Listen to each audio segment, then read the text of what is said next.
안녕하세요. 오늘 또 사순절 특별 기도의 두 번째 시간입니다. 오늘 본문은 다니엘에 관련된 내용입니다.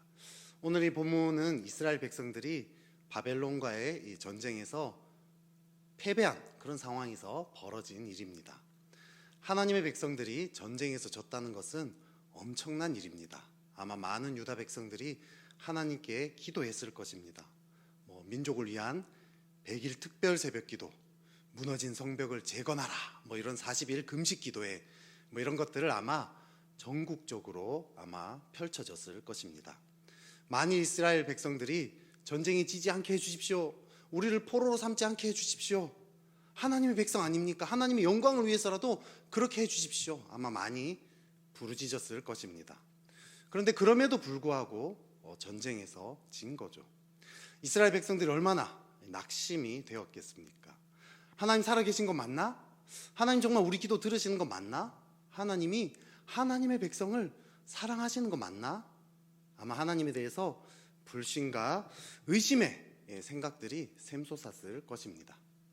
그런데 더 심각한 일이 일어났습니다. 느부갓네살 왕이 예루살렘 성전의 그릇들을 바벨론 신전의 보물창고에 넣어버립니다. 이 행동은 단순히 그냥 돈이 될 만한 것을 약탈했다, 이런 의미가 아닙니다. 이 당시 전쟁은 단순히 군사력의 문제가 아니라 그 나라가 섬기는 신들과 연결이 되어 있습니다. 전쟁에서 이기는 건 그 나라의 신이 힘이 있다, 이런 뜻입니다. 성전의 그릇을 바벨론 신전의 보물창고에 넣었다는 것은 바벨론 신이 여호와보다 위대하다, 여호와는 바벨론 신을 섬기는 그런 수준밖에 안 된다, 이런 뜻입니다. 성전의 그릇을 뺏겼다는 이런 소식은 아마 온 이스라엘에게 다 퍼졌을 것입니다. 이스라엘 뉴스 아마 실시간 랭킹 1위 이렇게 올라가지 않았을까 싶습니다. 아마 댓글로 헐 대박, 소름, 믿었던 하나님이 나는 이제 바벨론 신으로 갈아탄다, 이런 댓글들이 아마 달리지 않았을까 싶습니다. 바벨론 신이 하나님보다 더 능력이 있다는 그런 이야기가 주변에 가득 찼던 거죠. 그런데 이 시대도 사실은 좀 비슷합니다. 하나님보다 세상이 더 힘이 있어 보입니다. 하나님보다 돈이 더 능력이 있어 보입니다. 하나님은 믿어도 안 되는 게 많은 것 같은데 돈으로는 안 되는 게 없어 보입니다. 돈 많으면 실력 없어도 원하는 대학에도 가고요, 원하는 직장에도 취업을 합니다. 이러다 보니까 로또 당첨하게 해준다면 예배도 포기할 수 있을 것 같습니다. 겉으로는 하나님 믿는다고 하지만 마음으로는 하나님보다 돈을 믿고 있습니다. 또 하나님보다 쾌락이 더 능력이 있어 보입니다. 코로나로 힘든 이 시기에 미디어에 대한 수요가 폭발하고 있습니다. 미스터 트롯이라는 프로는 시청률 역대 최고 올렸다고 합니다. 또 지금 영화, 드라마를 무제한으로 보여준다는 이 넷플릭스라는 사이트에 가입자가 폭발적으로 늘어나고 있습니다.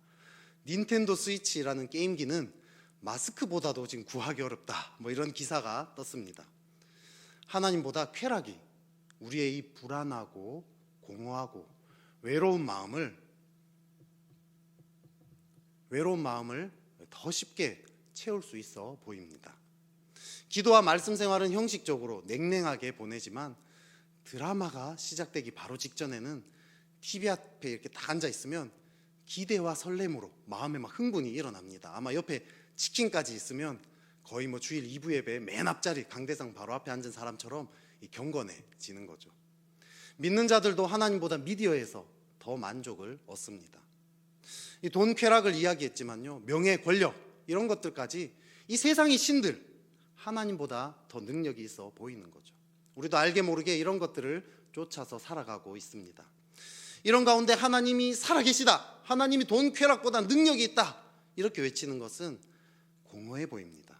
아니, 그렇게 외치면 요즘은 개독 이런 소리를 듣죠. 또 심하면 돌라이 이런 소리까지 듣습니다. 그런데 이것으로 끝이 아닙니다. 바벨론이 하나님보다 힘이 있다로 끝나지 않습니다.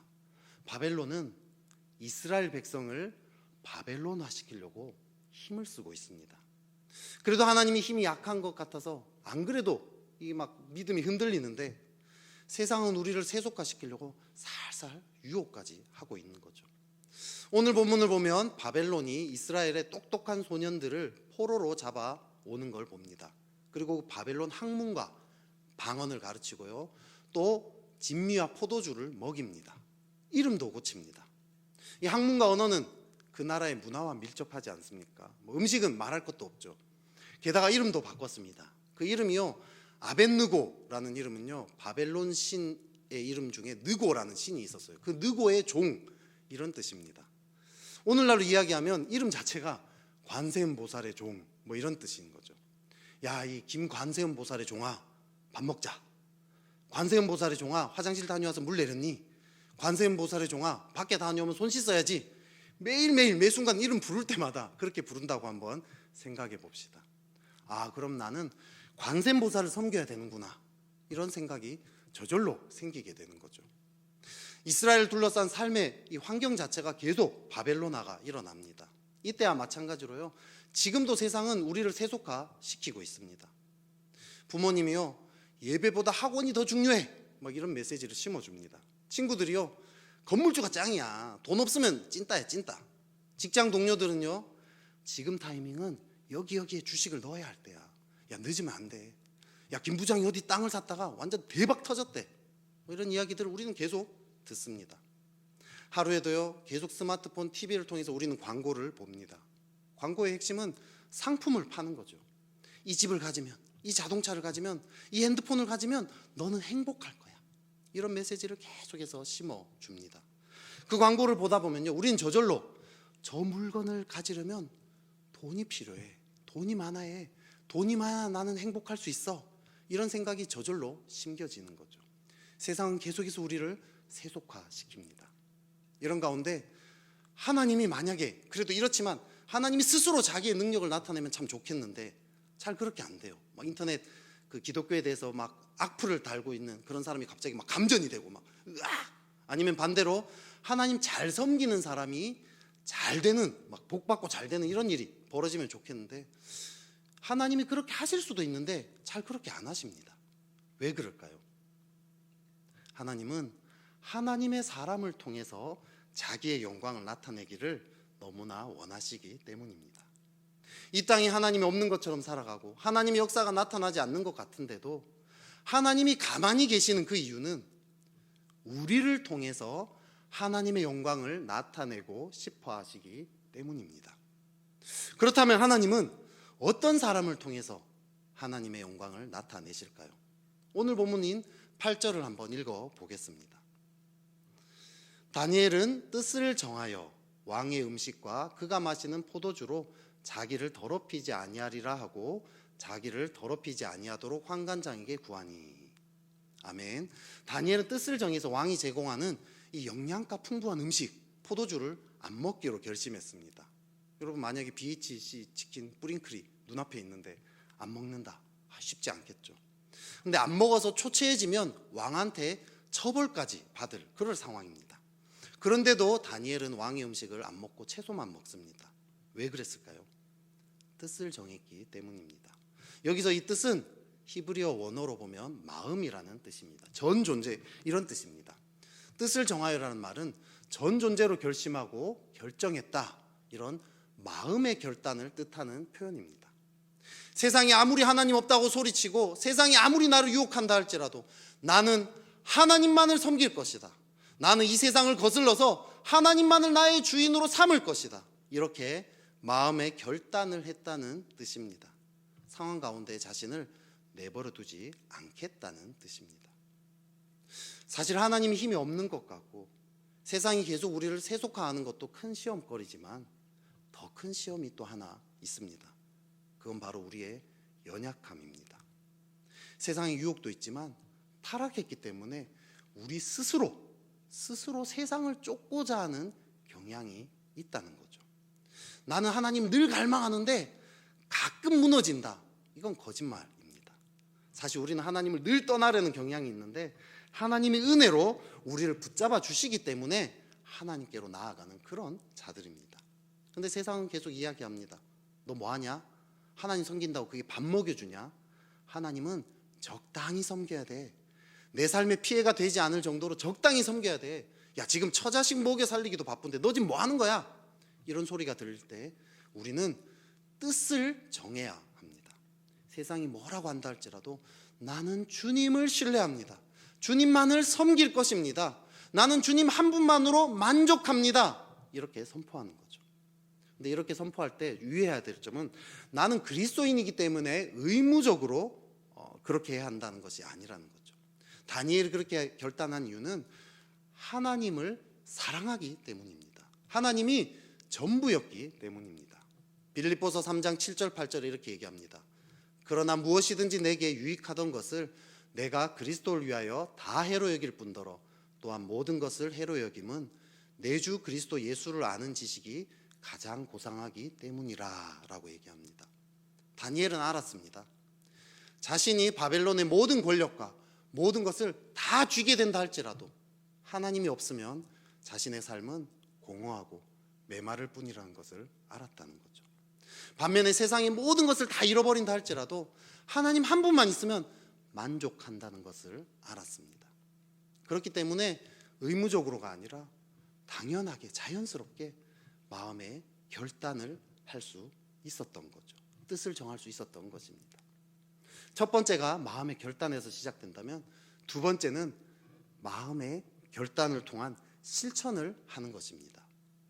주님을 섬기기로 마음의 결단을 하고 그것을 실천하려고 하면 이 자기의 삶을 완전히 통째로 다 뒤바꿔야 한다는 그렇게 생각하는 분들이 있습니다. TV와 스마트폰 다 없애버리고 다 차단하고 세상과 담을 쌓아버리고 산속에 들어가서 막 그렇게 사는 것처럼 생각하는 분도 있습니다. 그래서 결단이 어려운 분들이 있습니다. 다니엘은 뜻을 정한 다음에 왕의 음식과 포도주만 안 먹고 나머지는 다 해버렸어요. 학문과 언어도 배웠고요. 이름을 고쳐서 부르는 것도 허락을 했습니다. 마음의 결단을 위해서 내 삶에서 가장 필요한 것 하나만 실천하면 됩니다. 저도 대학 다닐 때 아침에 8시에 기도 모임이 있었습니다. 이 모임을 나올 때마다 내가 이 학교를 다니는 것은 내 진로나 취업을 위해서가 아니다. 나는 하나님 나라를 위해서다. 이것을 기억을 했습니다. 우직하게 이것을 지켰던 거죠. 어떤 일이 있어도 아침 기도 모임을 나갔습니다. 심지어 시험이 9시에 있어도 8시 기도 모임인데 나갔습니다. 몸이 피곤해. 어저께 늦게 잤어. 9시 시험이고 암기 과목인데 지금은 시험 공부해야 될 시간이야. 시험 잘 치는 것도 하나님 영광을 위해서 중요한 거 아니야? 이런 음성들이 들려와도 흔들리지 않고 그것을 지켜나갔습니다. 이 아침 기도 시간이 저의 하루 전체를 지켜주었습니다. 단 1시간의 시간이었지만 오히려 그것이 24시간을 지켜준 거죠. 요즘 50-15 운동을 합니다. 아침에 영상을 보내줍니다. 이번 주는 지금 이 시간이 저녁 8시에 영상을 보내주죠. 이 영상을 보는 시간이 단순히 그냥 영상을 보고 흘려보내는 게 아니라 세상이 뭐라 해도 나는 주님만을 섬길 것이야 라는 마음의 결단을 가지고 하루를 살 수 있는 원동력이 될 때, 그때 우리는 다니엘 같은 사람이 될 수 있다는 거죠. 그리고 마지막 세 번째, 다니엘은 나머지 일에 대해서 최선을 다했던 것을 보게 됩니다. 세상의 학문을 능통할 정도로 열심히 학문을 연구했던 것을 우리는 보게 됩니다. 뜻을 정하고요, 왕의 진미를 안 먹으면서 자신에게 주어진 일에 최선을 다하는 것, 이것이 세 번째입니다. 그렇기 때문에 학문에서 하나님 역사가 나타났죠. 어떤 사람이 이렇게 생각하는 사람이 있습니다. 믿음만 있으면 하나님이 나머지는 다 책임져 주셔. 그건 오해입니다. 믿음은 귀한 것이지만 믿음은 성실함과 함께 가야 합니다. 믿음이 게으름을 합리화시켜서는 안 됩니다. 하나님의 대사라는 이 책을 쓰신 김하중 장로님, 이분은 중국에서 대사관으로 지낸 분이십니다.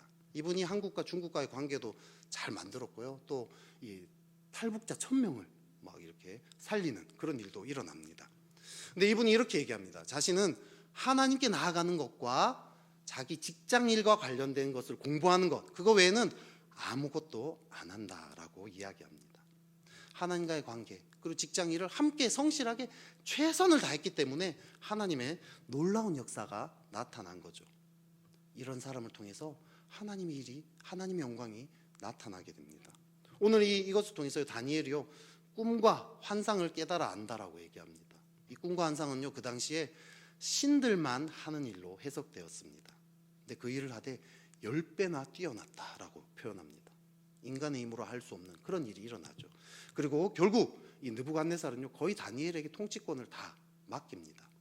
왕은 느부갓네살이었지만 오히려 통치는 하나님의 사람인 다니엘을 통해서 나타나는 거죠.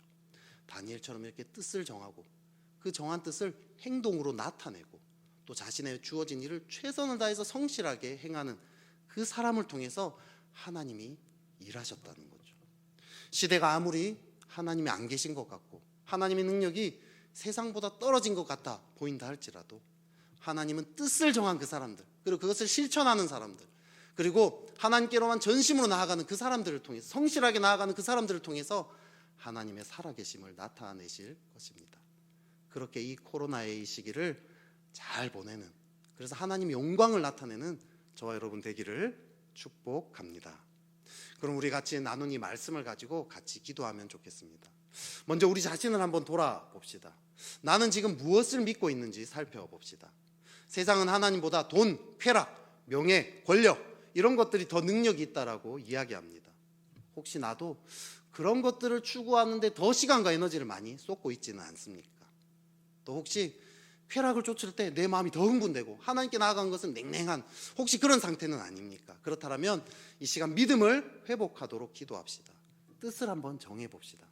세상이 어떤 소리를 내어도 나는 주님만을 섬길 것입니다 고백하면서 그렇게 어떻게 그것을 내 삶에 또 구체적으로 적용할지를 한번 고민하면서 우리 같이 한번 결단하며 기도하면 좋겠습니다. 우리 같이 한번 기도하겠습니다. 아멘. 또 다 같이 한번 기도합시다. 오늘 화요일은 또 가정을 위해서 기도하면 좋겠습니다. 코로나로 인해서 가정이 함께하는 시간이 많이 있습니다. 무엇보다도 가정의 예배가 회복되어서 가정 안에 혹시 그동안 쌓여 있었던 어두운 생각들, 안 좋은 마음들이 있었다면 그런 것들이 다 씻겨져 내려가고 가정 안에서 서로 화해와 용서가 가득하고 하나님 안에서 하나 되는, 하나님 안에서 서로 깊이 사랑하는 그런 시간 되도록 이 가정을 축복해 달라고 기도합시다. 또 우리 가정 안에 복음을 모르는 사람들과 계속 접촉하는 가운데 복음이 전파되어지는 그런 시간 되도록 주님 역사해 달라고, 이 가정 안에 하나님을 예배함이 회복됨으로 모든 것이 회복되는 그런 시간이 되게 해달라고 우리 같이 한번 이 시간 이 기도 제목을 가지고 기도하면 좋겠습니다. 기도하겠습니다.